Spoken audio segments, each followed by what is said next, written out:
क्या कहेंगे लोग?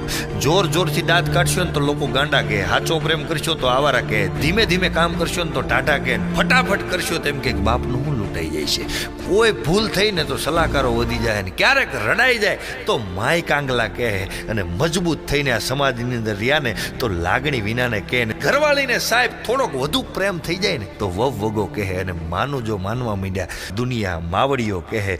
દુનિયાને એકેય બાજુથી હું ને તમે નથી પહોંચી ગવાના, કારણ કે દુનિયાના 90% લોકો સાહેબ કે સમાજ શું કરે છે, બીજાનું ધ્યાન રાખવા જ જન્મ લીધો છે. જીવન બહુ ટૂંકું છે મારા વાલા. ઈશ્વરનું બેસ્ટ સર્જન એટલે માણસ છીએ, અને આપણે કેવા છે ને એનું સર્ટિફિકેટ સાહેબ સમાજ પાસે લેવાની જરૂર નથી. તમારા હૃદયને પૂછો, હૃદયને વિશાળ બનાવો, નીતિ અને ગતિને શુદ્ધ રાખો. તમે ખુલ્લા આકાશની અંદર ઉડી શકવાની તાકાત ધરાવો છો સાહેબ. બસ શરત ખાલી એટલી છે, પાંખો તમારી હોવી જોઈએ, સમાજની નહીં. નબળા સમયની અંદર ક્યારેય નબળા વ્યક્તિની મદદ ન લેવી, કારણ કે ઋણ ચૂકવવામાં પોતાનો જીવ આપી દે હો ને તોય એને સંતોષ નહીં થાય. કદાચ લેવાઈ ગઈ હોય તો પણ સાહેબ એની નિંદા કે નફરત ન કરવી, કારણ કે કયા સમયની અંદર ક્યાં જઈને બેહવું ને સાહેબ એ લોકો ભણાવીને ગયા છે. એટલા માટે બને તો આભાર માનીને નીકળી જવું, અને મગજ નામની વસ્તુની અંદર સાહેબ ઈર્ષા, નિંદા ને નફરત નામની એપ્લિકેશનો કોઈથી ડાઉનલોડ ન કરવી. જિંદગી હેંગ થઈ જાય મારા વાલા.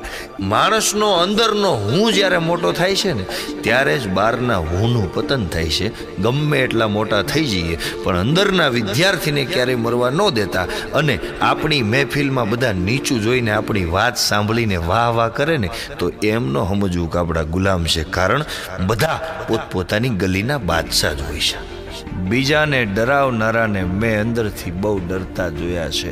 ઈર્ષાળુઓને ઊંડી ખાઈમાં પડતા જોયા છે. શંકાશીલ માણસોને મોટા જહાજોમાં પણ મરતા જોયા છે, અને ઈશ્વર ભરોસે રહેનારા પાંધી તૂટેલી નાવમાં પણ મેં તરતા જોયા છે. પ્રેમના સંબંધમાં બુદ્ધિનું કોઈ કામ નથી. પૃથ્વી કોઈના બાપના ઓર્ડરથી થોડી ફરે છે. આ પ્રકૃતિ ભોલપણને ચાહે છે, એટલે તો નિખાલસ માણસોની આજુબાજુમાં બુદ્ધિશાળીઓ ફરે છે. યાદ રાખજો, અહીંયા મારા અને તમારા નિયમોને, સિદ્ધાંતોને, પોતિકા સત્યની કોઈ વેલ્યુ નથી, કારણ કે આપણે જેના ઘરમાં ભાડે રહેતા હોય ને સાહેબ એની ઘરની દિશા અને દશા અને વાતાવરણનું એના માલિકને જ ખબર હોય, અને આપણો માલિક પરમાત્મા છે. એના નિયમોને સિદ્ધાંતોથી આપણે ચાલવું જોઈએ. બાકી સિકંદર ને નેપોલિયન જેવા અહીંથી ઘણા નીકળી ગયા, અને હાથીને ટન મોઢે ખાવા જોઈશે છતાં પણ કોઈ વ્યવસ્થાની જરૂર નથી. અને હું ને તમે 2 રોટલીના પેસેન્જર છીએ. ભરોસો ન થાય ને તો નો કરતા મારા વાલા, પણ શંકા કરીને અપમાન કરવાનો મારો ને તમારો કોઈ અધિકાર નથી સાહેબ.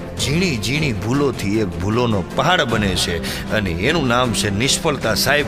એક એક ભૂલોને સુધારવા માટે જિંદગી ખર્ચી નાખવી પડે છે. રોજે રોજ ઝીણી ઝીણી ભૂલોને સુધારી લઈશું ને તો નફાની અંદર જિંદગી હશે. અને જેને પોતાની ભૂલો શોધવાની તાલાવેલી છે તે વ્યક્તિ પોતાના જીવનને નવી ઊંચાઈ તરફ લઈ જાય છે. અને મને દયા આવે છે એ લોકો ઉપર કે જે પોતાની ભૂલને ભૂલ નથી એ સાબિત કરવામાં પોતાનું અનમોલ જીવન ખર્ચી નાખે છે. જીવનમાં માણસને ઠાક શેનો લાગે છે ખબર છે? આખી જિંદગી મેં આના માટે આ કર્યું છતાં પણ એ વ્યક્તિએ મારા માટે કંઈ કર્યું નહીં. આ અપેક્ષા માણસને જીવનમાં ઠકવી દે છે. અને મોટી વાત તો એ છે કે આપણે ઘણું બધું જીવનમાં જાતું કરી દઈએ છીએ, પણ છેલ્લે એક વાત લઈને ઊભા હોઈએ છીએ કે મેં આના માટે કેટલું જાતું કર્યું, પણ એ વાતને આપણે ક્યારેય જતી નથી કરતા. એ જીવનમાં ઠાકોડો બહુ મોટો લાગે છે. હું અને તમે કોઈ માટે કરતું નથી, બધા એકબીજાનું માધ્યમ છે. અને આપણે કોઈને ઉચકીને ચાલી રહ્યા છીએ ને એ બહુ મોટો વહેમ છે સાહેબ. નીચે નજર નાખીને જોજો, મને અને તમને પણ કોઈ ઉચકીને ચાલી રહ્યું છે.